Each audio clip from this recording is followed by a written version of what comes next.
Somebody help that child. Oh, mercy, Jesus.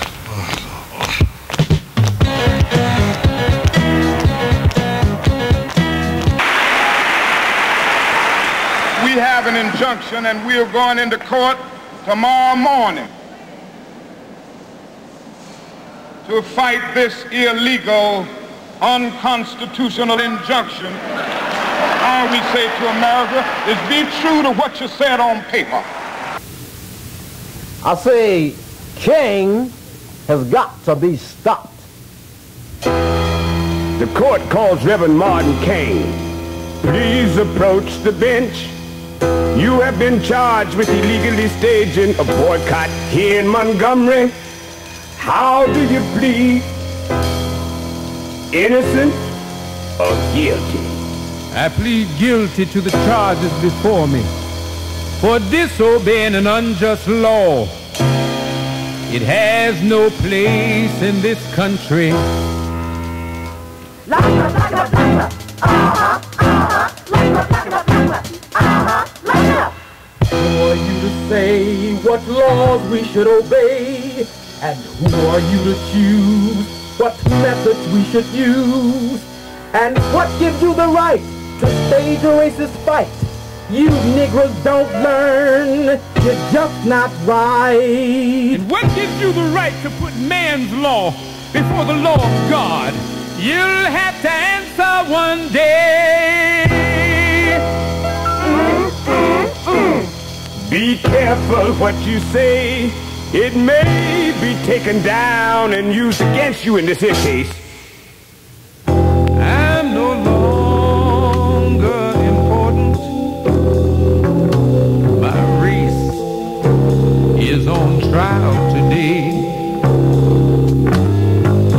Our voices were dead with nothing said, but now we've got something to say.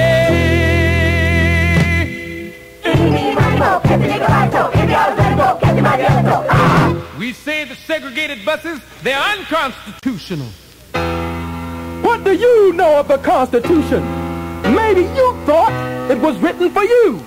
Why trouble yourself with this and that? Can't you find better things to do? Right, shovel down, yes sir, shovel down, yes I won't, shovel down. Oh yes, I would like to have something better to do. I would like you to take my hand, see me as that romance. I'd like to bow paper one day and read about love on every page. I'd like to wake up in the morning light. Oh, everything was gonna be alright between me and you, between me and you. That would be something better to do.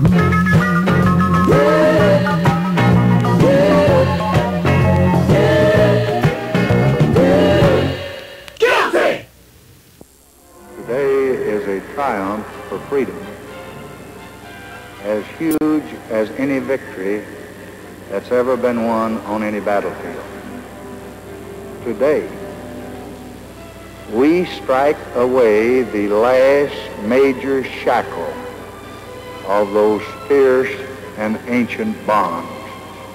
Today, the Negro story and the American story fuse and blend. In the same room where President Lincoln signed the first Emancipation Order in 1861, President Johnson signed the 1965 Voter Registration Act and pledged to millions of Americans a new chance to find a political voice. This law will ensure them the right to vote. The wrong is one which no American in his heart can justify. The right is one which no American, true to our principles, can deny.